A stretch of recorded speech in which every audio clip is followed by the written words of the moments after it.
Just feel stuck, I managed to say, the words tumbling out.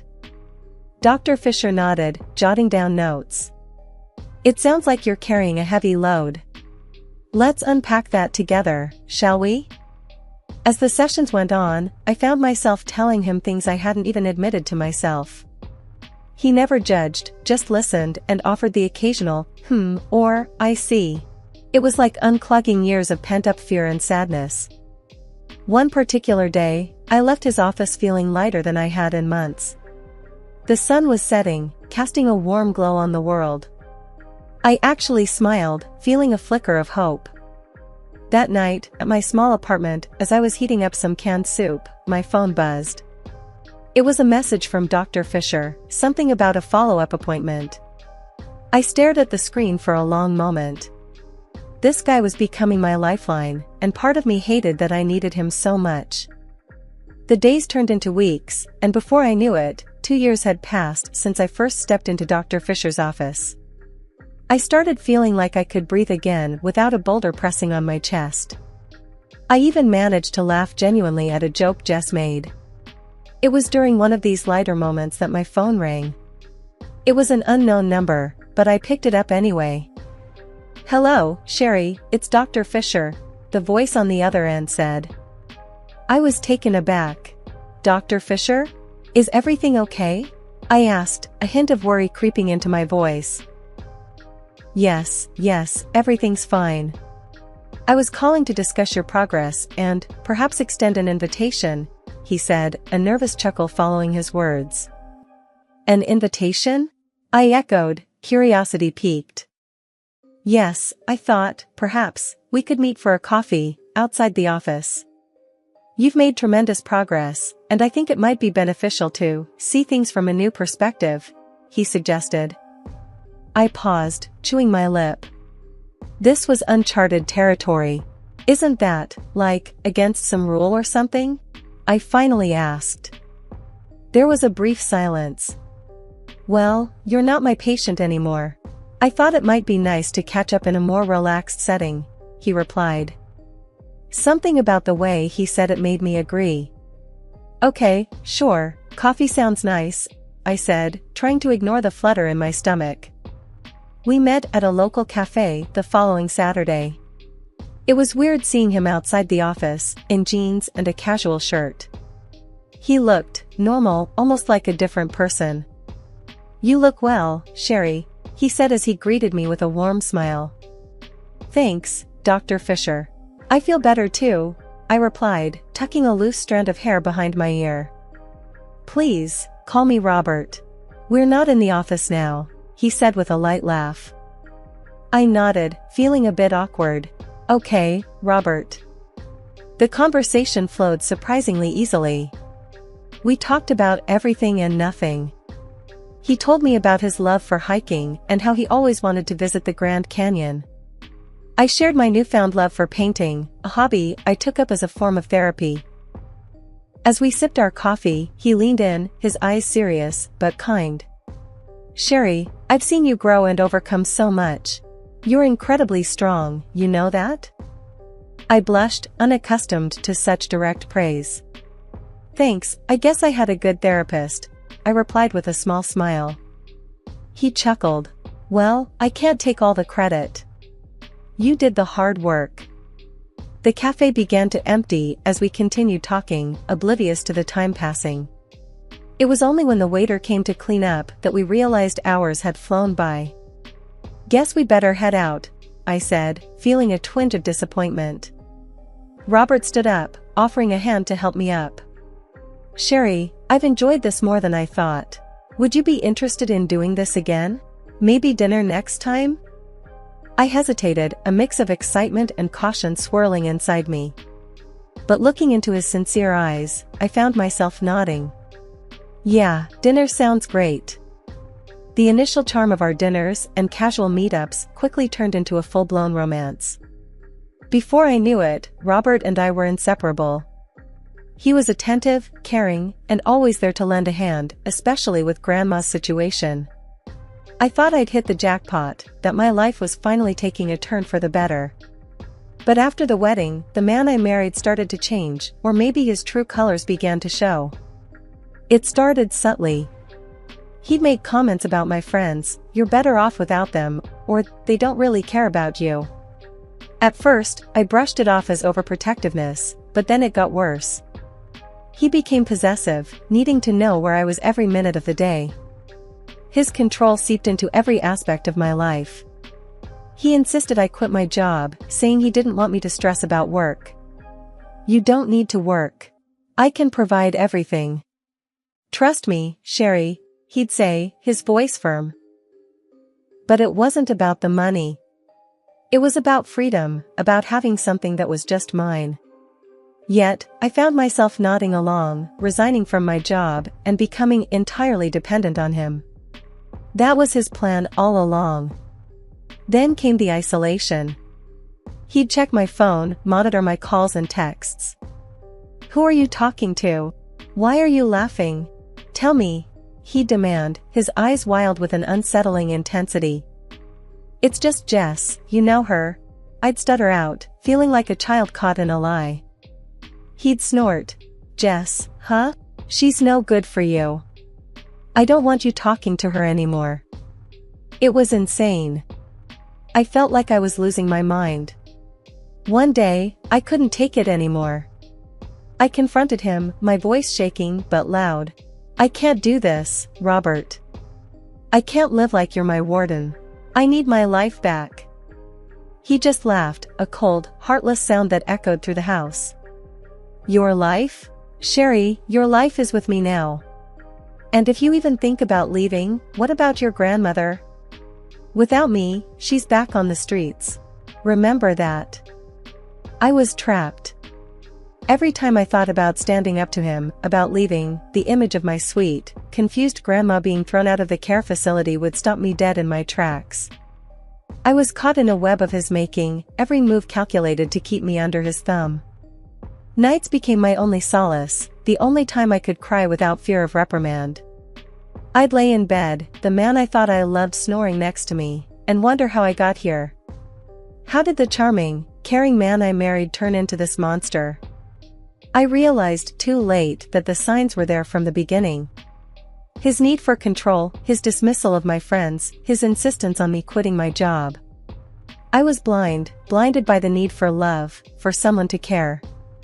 And now, I was paying the price. I had to do something, anything. I couldn't live like this, not really living at all. But every time I thought about acting, his threats against my grandmother would paralyze me. It was a vicious cycle of fear, control, and utter hopelessness. And I had no idea how to break free. After months of being under Robert's thumb, I felt like I was fading away, becoming a ghost in my own life. The vibrant, independent woman I once was had been replaced by a shadow, flinching at the sound of his voice, jumping at the slam of a door. The house felt like a prison, and Robert was the warden, his rules the chains binding me. One evening, as we sat in what was supposed to be our cozy living room, the tension was particularly thick. I was on edge, trying to appear small, invisible, but he was like a storm, brewing and ready to burst. "Why don't you ever look at me when I talk to you?" Robert snapped suddenly, his eyes narrow slits. I flinched. I'm sorry, I was just thinking about something." "Always thinking, always in your head. You're here with me, remember that. I'm your husband." His voice rose with each word, the last almost a shout. I nodded, murmuring apologies, trying to placate the rising fury in him. But it was no use. He was in one of his moods, and there was no calming the storm. "You know what? I've had enough of this attitude. You need to learn." His voice was cold, calculated. Before I could react, he grabbed my arm, his fingers digging into my skin. "Robert, please, you're hurting me," I cried out, fear overtaking me. He dragged me to the small storage room, the one place I hated the most. It was dark, windowless, a tiny box of a room. "Maybe some time in the dark will teach you to appreciate what you have," he hissed, pushing me inside. I stumbled, falling to the cold floor as he slammed the door shut, plunging the room into complete darkness. My heart raced, panic clawing at my throat. I've always been terrified of the dark, a fear I once shared with him, back when I thought he cared. "Robert, please. Let me out. I'm scared of the dark, remember?" I shouted, my voice cracking. His laughter was the last thing I heard before his footsteps faded away. There I was, alone in the dark, the weight of my situation crushing me. I curled up in a corner, my body shaking with sobs. Time passed, I don't know how long. It felt like an eternity. Every creak and whisper of the house made me jump, my imagination conjuring monsters in the shadows. But the real monster was just outside the door, the man I had married. Finally, the door creaked open, a sliver of light cutting through the darkness. "Have we learned our lesson?" Robert's voice dripped with mockery. I couldn't speak, couldn't look at him. I just nodded, anything to get out of that room. He pulled me up, his grip still tight but slightly less punishing. "Good. Remember this feeling, Sherry. Remember who's in charge here." As I stumbled back to the living room, my legs weak and my eyes adjusting to the light, I felt a deep, burning shame. How had I let it come to this? How had I become someone so weak, so controlled? But beneath the shame and fear, a spark of something else flickered. Anger. I was angry at him for treating me this way, and angry at myself for allowing it. That dark room had been a wake-up call. I couldn't live like this, couldn't let him snuff out the last bit of me. Amidst the despair of my darkening world, a glimmer of unexpected hope emerged. I discovered I was pregnant. As I held the positive test, a wave of emotions overtook me, fear, uncertainty, but also a fierce protective love. I clung to the hope that this news might soften Robert, maybe even bring back a trace of the man I had fallen in love with. With a trembling heart, I approached him that evening. "Robert, I have something to tell you. We're going to have a baby." His reaction was immediate and terrifying. His face contorted not into joy, but into a furious scowl. "A baby? No. That's not going to happen, Sherry." I recoiled, the harshness of his words cutting through me. "But it's our child," I pleaded. "Maybe this can change things, make them better." He was unyielding, his voice icy as he spat out his next words. "No, Sherry. It's going to change nothing. You're going to get rid of it." I felt a surge of defiance against his cruel demand. "No, I won't do that. This child is part of me." In a rage, he grabbed my arm, his fingers pressing into my flesh painfully.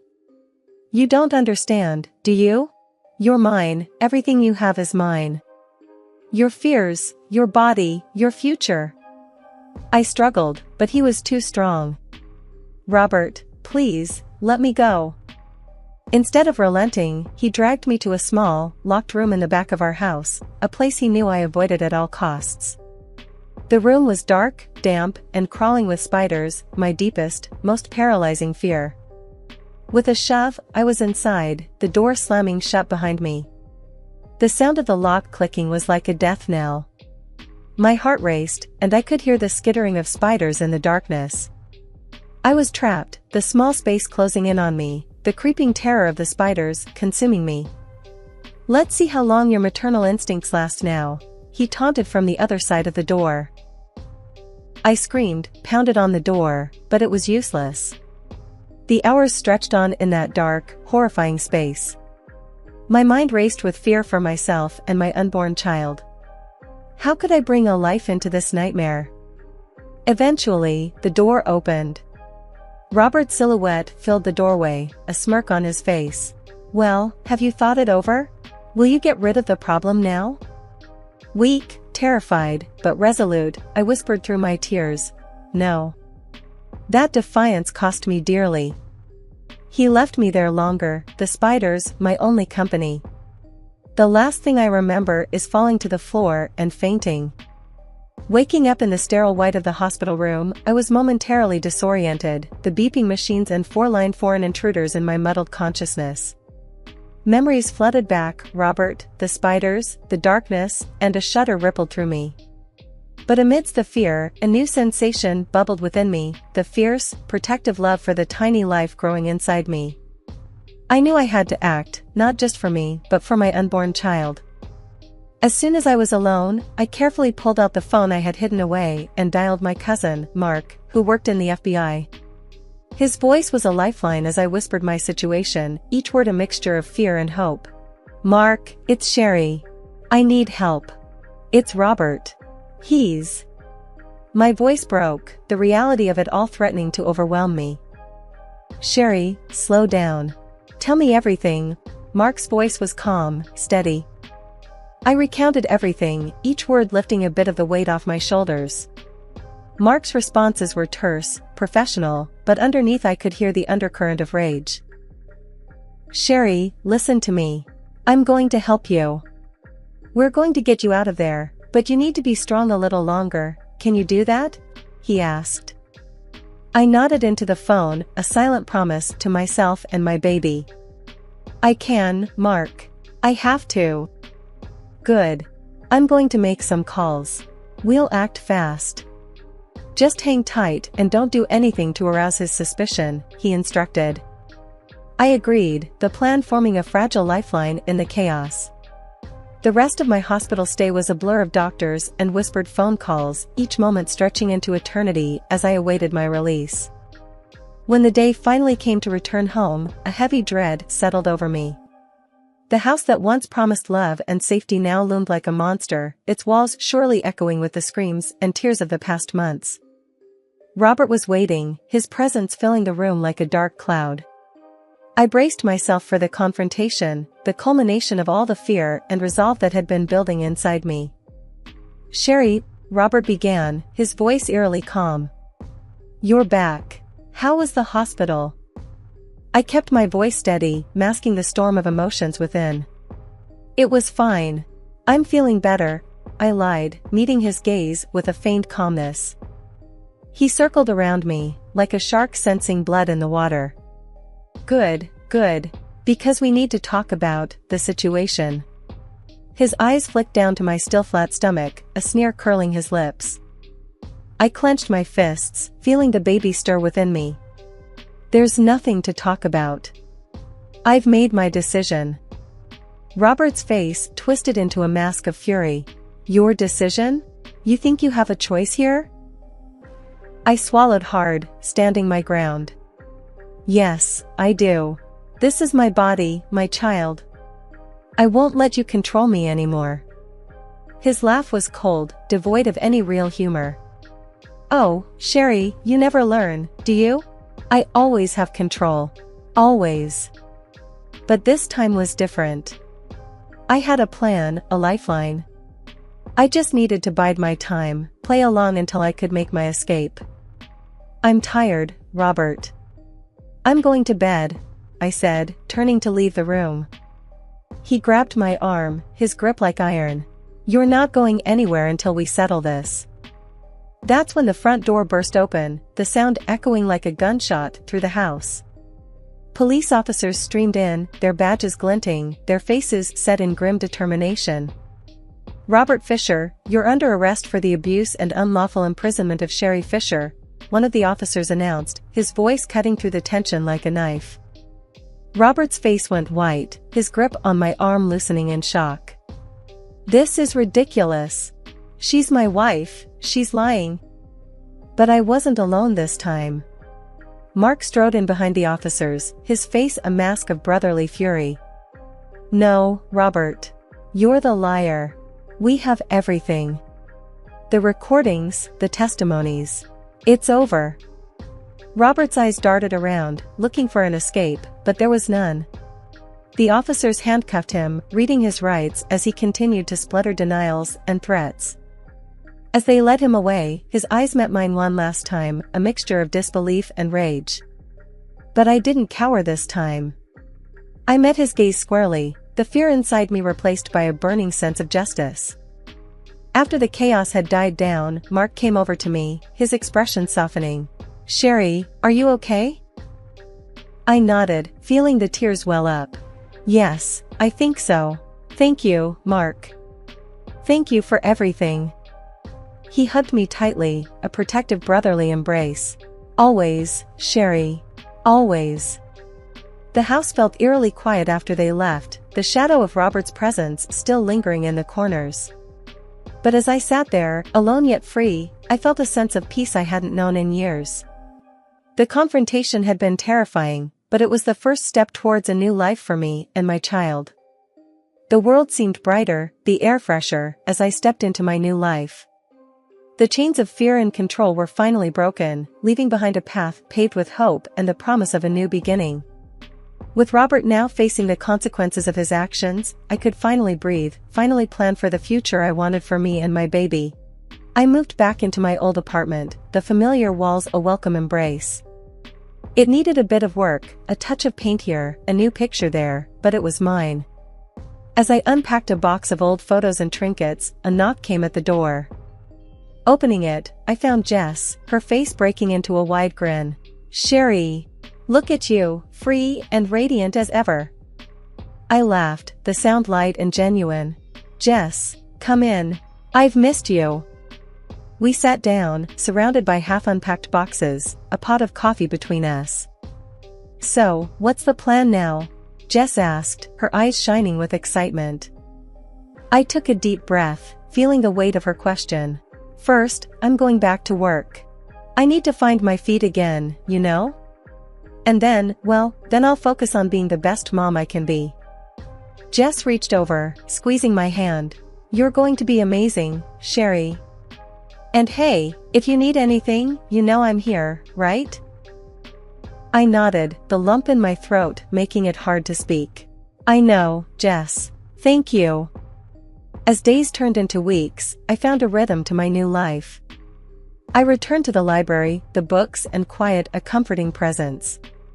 My co-workers welcomed me back with open arms, their support a constant reminder that I wasn't alone. The pregnancy progressed, each doctor's visit a mixture of nerves and excitement. And then, one cool autumn morning, my son was born. Holding him in my arms, everything else faded away. He was perfect, a tiny beacon of hope and love. The legal battles with Robert were tough, emotionally draining, but I stood firm, bolstered by the support of Mark, Jess, and my legal team. In the end, justice was served. Robert would spend years behind bars, his threats and control finally silenced.